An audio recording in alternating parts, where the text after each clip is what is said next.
شیخ صاحب آپ کا ایک بیان تھا جس کو واقعی کنٹروورشل بنا دیا گیا اور وہ یہ تھا کہ گالی تو ہمارا کلچر ہے. بٹ صاحب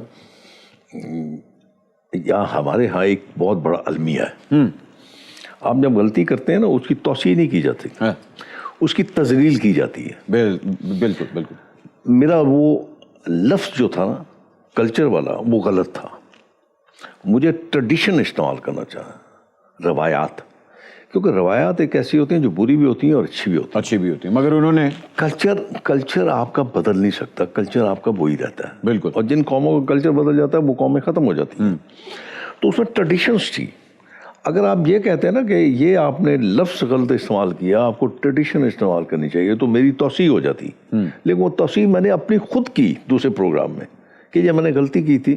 اور ایک صاحب اسی بال کی کھال تو آ رہے تھے, تو پتہ نہیں کیا وہ اپنے آپ کو بڑا وہ سمجھ رہے تھے وہ بہت لائق و فائق ہیں.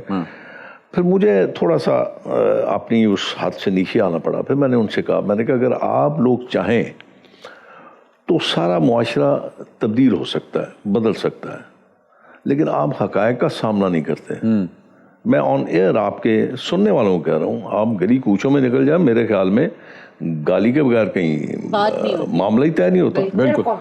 اب تو مطلب اب اسے مجھے یہ پوچھا جی کہ آپ بچوں کو, میں نے کہا یار میں جب بچے کوئی ایسی بات کرے تو پیار میں بھی گالی نکال دیتا ہوں, پیار سے ہی.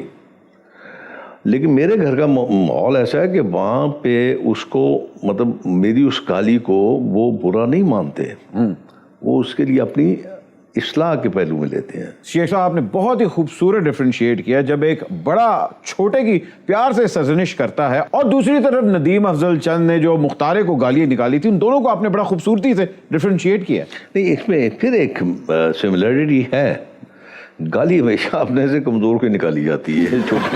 واقعی میں اتفاق کرساں, بٹ تھوڑا چاچا پیار نال میں کی بڑیاں گالیاں کڑدا سا.